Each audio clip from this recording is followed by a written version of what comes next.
100 మంది సినిమా విలన్ల దుర్మార్గం కంటే 100 మంది సినిమా విలన్ల దుర్మార్గం కంటే పురాణాలలో మనం కథలుగా విలన్లుగా చెప్పుకునే రాక్షసులందరికంటే కూడా ఒక్క బాబు దుర్మార్గం వీళ్ళందరి విలన్ల కంటే ఎక్కువే అని చెప్పి కూడా ఇటువంటి అన్యాయాలు చేస్తా ఉన్నప్పుడు చూస్తే అనిపిస్తుంది. ఎందుకు అనిపిస్తుంది ఇంత బాధ అంటే దానికి కారణం ఏమిటి అంటే చివరికి అమరావతి అని వీళ్ళు చెప్పుకుంటా ఉన్న వీళ్ళు చెప్పుకుంటా ఉన్న రాజధాని, అటువంటి రాజధాని అమరావతి అని చెప్పి వీళ్ళు చెప్పుకుంటా ఉన్న రాజధానిలో చివరికి అమరావతిలో పేదలకు ఇళ్ల స్థలాలు ఇస్తుంటే అక్కడ ఇవ్వటానికే వీల్లేదని పేదలకు అక్కడ ఇళ్ల స్థలాలు ఇస్తే డెమోగ్రఫిక్ ఇంబ్యాలెన్స్ వస్తుందట. డెమోగ్రఫిక్ ఇంబ్యాలెన్స్ అంటే ఏమిటో తెలుసా?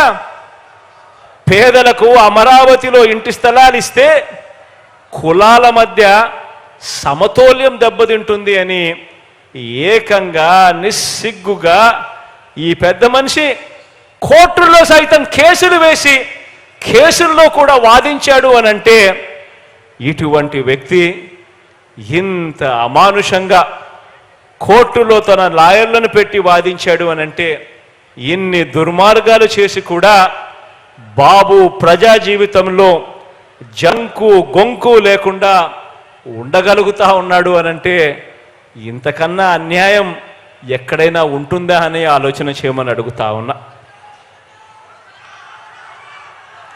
గవర్నమెంట్ బడిలో ఇంగ్లీష్ మీడియం వద్దని వాదించి కూడా గవర్నమెంట్ బడులలో ఇంగ్లీష్ మీడియం వద్దని వాదించి కూడా ఆ తల్లిదండ్రులంతా కూడా ఈ చంద్రబాబుకు గుణపాఠం చెబుతారు అన్న భయం కూడా లేకుండా చంద్రబాబు రాజకీయాలలో పాపిష్టి జీవితాన్ని కొనసాగించగలుగుతున్నాడు అనంటే ఇంతకన్నా దారుణం ఎక్కడైనా ఉంటుందా?